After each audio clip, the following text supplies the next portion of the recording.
შენი ნაშრომი განულდება. აუცილებლად.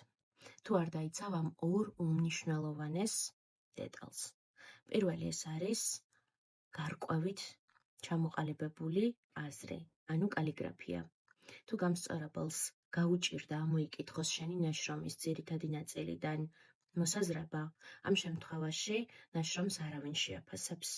და მეორე, იმ შემთხვევაში თუ პირველ კრიტერიუმში 0 ქულა დაგვეწერა, დანარჩენ კრიტერიუმებშიც 0 შეფასება გვექნება.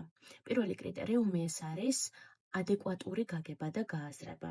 ანუ თუ ჩვენ თეზისი არასწორი ინტერპრეტაციით გავიგეთ და არასწორად დავუკავშირეთ ნაწარმოებს, ამ შემთხვევაში მსჯელობაც არასწორი გვექნება, ლოგიკურია.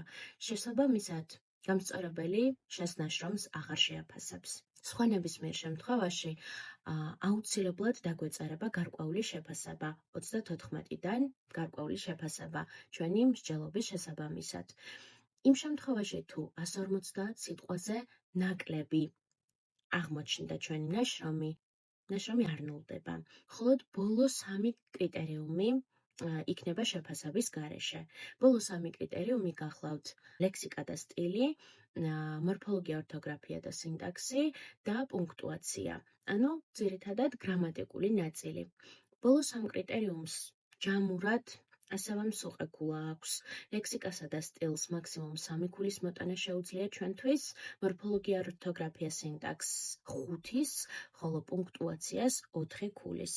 შესაბამისად, აი ამ 3 შეფასების გარეშე, 34-ს რომ ეს 3 შეფასება გამოვაკლოთ, დარჩენილი ქულიდან დაიწყება ჩვენი შეფასების ათვლა. ამიტომ აუცილებლად მიაქცია ყურადღება კალიგრაფიას. აქ არ არის საუბარი იმაზე, რომ რაღაც შეგეშალა და გადახაზო. არა, ეს თავისუფლად შეგიძლია. უბრალოდ გამსწორებელს უნდა ჰქონდეს იმის საშუალება, რომ შენი ნაშრომიდან აზრი ამოიკითხოს.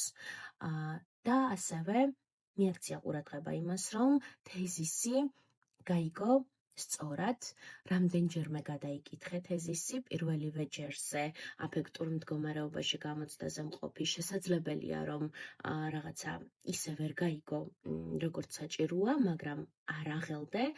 პირველ რიგში მშვიდად და წყნარად რამდენჯერმე წაიკითხე თეზისი და ისე ააგე ჯერ გონებაში და შემდეგ ფურცელზე შენი მსჯელობა. წარმატებას გისურვებ.